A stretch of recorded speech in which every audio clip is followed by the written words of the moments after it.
Hello guys, this is Lyons here again. Thanks for tuning into my YouTube channel to get some bass instruction, a little bit of harmony, a little bit of how to do what with regards to the electric bass. Let me get my volume up here, make sure we're good. Okay, so today we're going to start going through the modes. This is going to be an introduction of the modes as we continue with our exploration of the Diatonic Framework. If you remember the last episode, the last little video I did, we went through the circle of fifths and started showing you where all the key centers are on the bass. So just a real quick review. You have the circle of fifths, and first of all, real quick, I want to strongly suggest that you print up that circle of fifths and all the other sheets that I post. I'm going to be posting some more that will give you key signatures, time signatures, major scales, those things of that nature. Go ahead and print those up and have them on a stand or on a table or something ready for reference, because those are going to be references for you, and you'll want to refer back to those. So it's really nice if while you're doing some of the things, and it'll become obvious as we go along, to be able to glance over and see where you're at while you're going through these scales and going through these modes and going through the key centers and such. So real quick review, circle of fifths.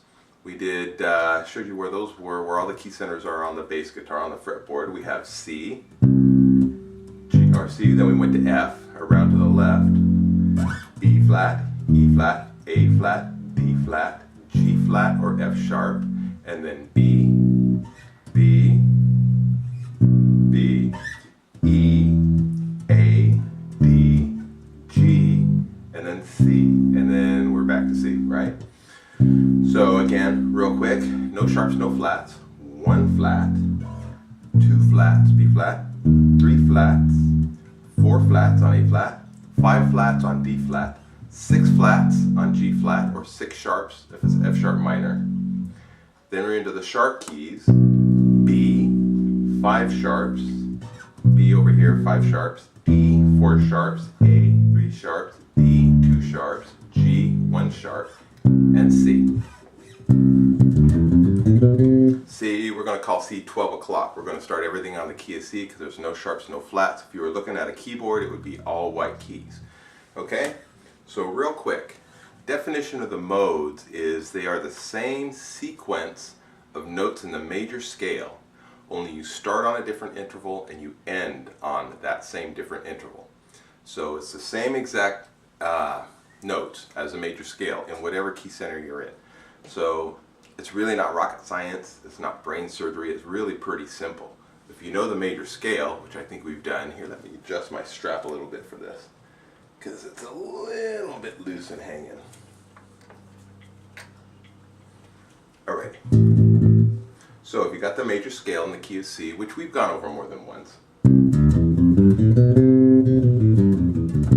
and then you start that same scale, say on the D, the second interval, you would be playing the Dorian mode. That would be the second scale, second interval. Same sequence of notes, starting on the second and ending on the second, one octave up. Alright, if you go up another whole step to the third, you would be playing the Phrygian mode, and that is starting on the third interval in the key of C. And it goes up from the E up to an E an octave down. Same sequence. So when you're playing your major scale, it's important that you understand that it's whole notes. It's all whole notes with the exception of two spots. You have a half step, whole note, I meant whole steps, with the exception of two spots. Between the third interval and the fourth interval, you've got a half step. And between the seventh interval and the octave, the C, the home note, you've got a half step. So if you're playing the major scale and you have half steps in those spots, those half steps will reoccur in every one of the modes.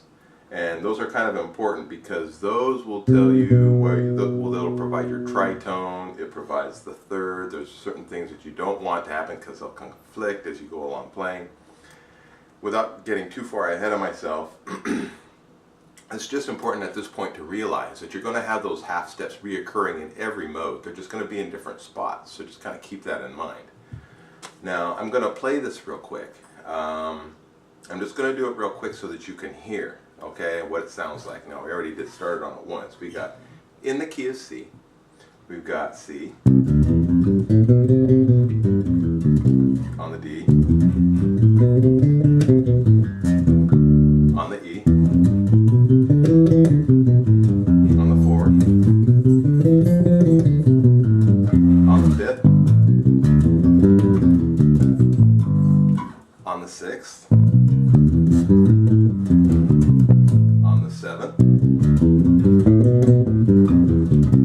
and then of course on the 8th, on the octave.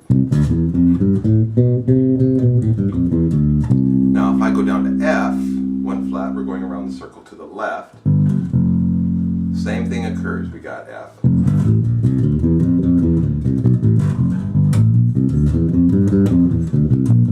3rd. The 4th. The 5th. The 6th. The 7th. And the 8th again.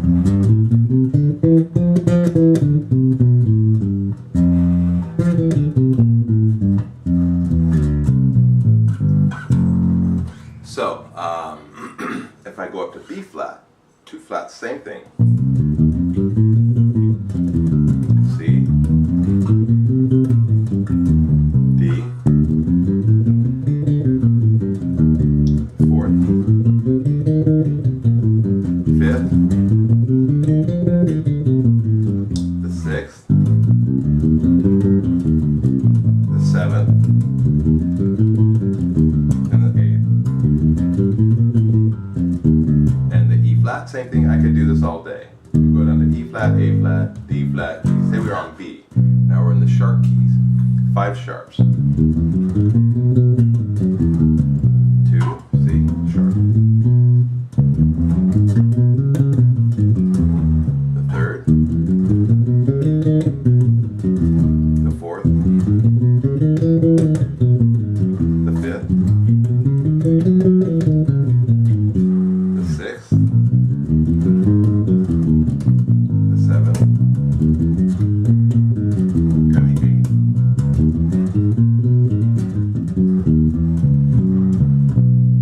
Down to E, A, I could go all day. It's the same thing. It's because I learned the patterns. I know where the key centers are, and I know what the patterns are. And the patterns is really only one part. It's not exhaustive. It's not exclusive for helping us learn, getting the tools that we need to acquire that musician's skill set. It's only one. It's only one of the things. It's just another tool in the toolbox. You know the patterns. If you know more than one pattern for each of those, eventually it's another tool in the toolbox. But when you know also the actual notes, what they're labeled, like if it's a C sharp or a C. So for example, when we're in B, there would be B, C sharp, D sharp, E, F sharp, G sharp, A sharp, and B. To know what those notes are in that particular key center while you're reading a piece of music or while you're listening and playing with the band, if you know what those are and you can say them as you go, then that's another tool. Because sometimes when you're playing, you're looking at a piece of music, depending on your position, it might first click in your mind the pattern. The split second, it might click in your mind the note. But if you know them both, then you're able to sight read that much faster. You say, oh, it's a series of notes, it's a run, or it is a, outlining a chord. You got, say, 8 eighth notes, and it's a quick run. You look at them, you see their eighth notes, and boom, you know you're in this position, you can hit them over here. If you're in this position, you can hit them over here. Slide up a half step, hit them over here. It all depends on where you are at that moment while you're playing the tune. So those are just tools for the toolbox, okay? So with that all being said, I'm going to go ahead and do this one more time a little bit more slowly, just to label the modes. I'll also put up a sheet online that will say exactly, well, I'll just spell out the name, Ionian, Dorian, Phrygian, Lydian, all those things, okay? So, in the key of C again, The first mode, the major scale, which we've already gone over, is C, D, E, F, G, A, B, C, right? You got your half step between the third and the fourth interval. You got your half step between the seventh and the eighth interval. Ionian mode, I-O-N-I-A-N, Ionian mode. The next mode would be Dorian. It's started on the second interval and it goes up on a full octave.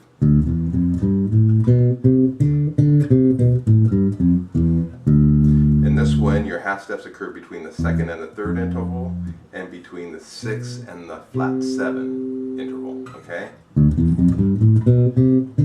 That's how we would call it. That's the Dorian mode, okay? And we're gonna dig into these a little deeper. So I'm just hitting it real fast right now to give you the names and the labels and kind of a rundown of where they lay out. The third one, if you were to start on the third interval, it would be called the Phrygian mode, P-H-R-Y-G-I-A-N.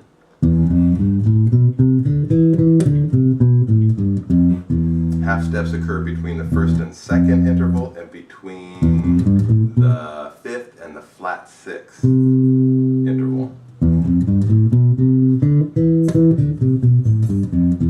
Then you would move up a half step to your fourth.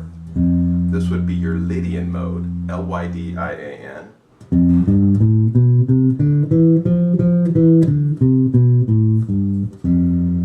Okay, half steps occur between the raised 11 and the 5, and then again between the 7, the major 7, and the octave. Right there, and right there. Okay, we'll go to the fifth, which would be Mixolydian, M-I-X-O-L-Y-D-I-N, Mixolydian. It starts on the fifth, the G, and goes up an octave.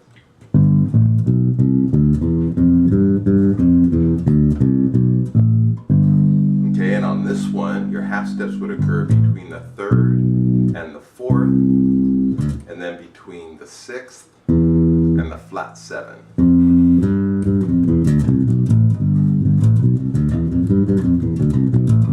Okay, then your sixth interval is Aeolian mode, A-O-L-I-A-N, Aeolian mode. It's the natural minor. So the sixth interval is the natural minor or the relative minor of your C major. So that's another, again, when you look at your circle of fifths, you'll see on the outer circle you've got your C. On the inner circle, relative minor is A. Also the same key signature.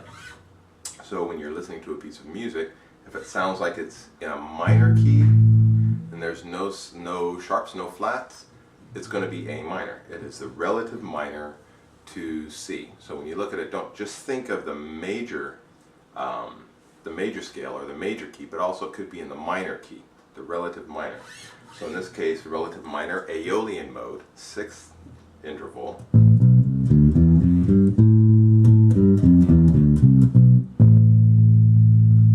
Okay, and then we go up another whole step to the seventh. Oh wait, well, real quick with that one, your half steps occur between your second and your third interval. It'll be your second and your flat 3, and then between your 5 and your flat 6.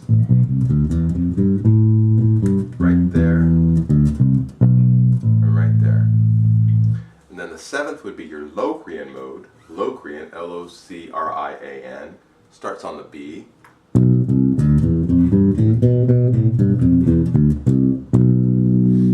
And this one is going to be special, and I'll tell you why in just a minute, but that is a very special. Because it's your flat 5, it's your minor 7 flat 5. Hear that pull, hear that tension, hear that dissonance? It's begging, just begging for relief, to resolve back to your major. So that would be your Locrian mode. It's based on the 7th interval, or the major 7. And then your C.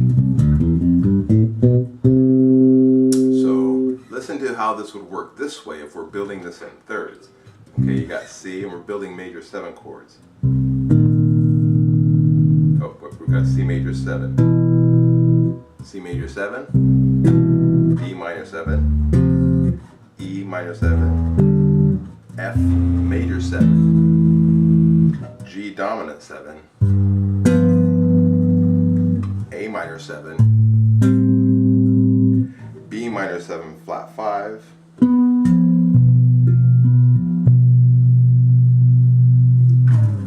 and back to your C. Okay, so basically as it spells out, I'm going to try and hit this real quick again for you.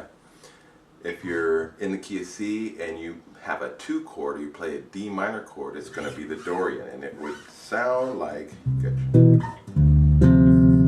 If you played the 3rd, it would be a minor 7. If you played the 4th, it would be a major 7 scale, Lydian scale. The 5th would be a Mixolydian scale. The 7th would be a minor scale, Aeolian. 7th would be Locrian. And then back to your C. Again, really quick. C, major 7, Ionian. D minor would be Dorian. The 3rd, Phrygian. The 4th, Lydian. The 5th, Mixolydian. Let's do it like that.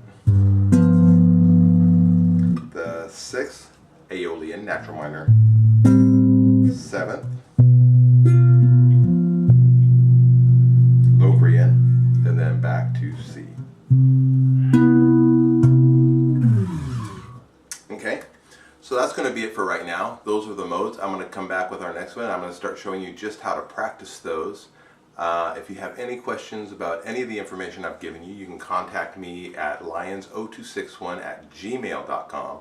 You can also follow me on Facebook, Twitter, Instagram, and LinkedIn. Alrighty? And thanks again for tuning in, and keep on playing.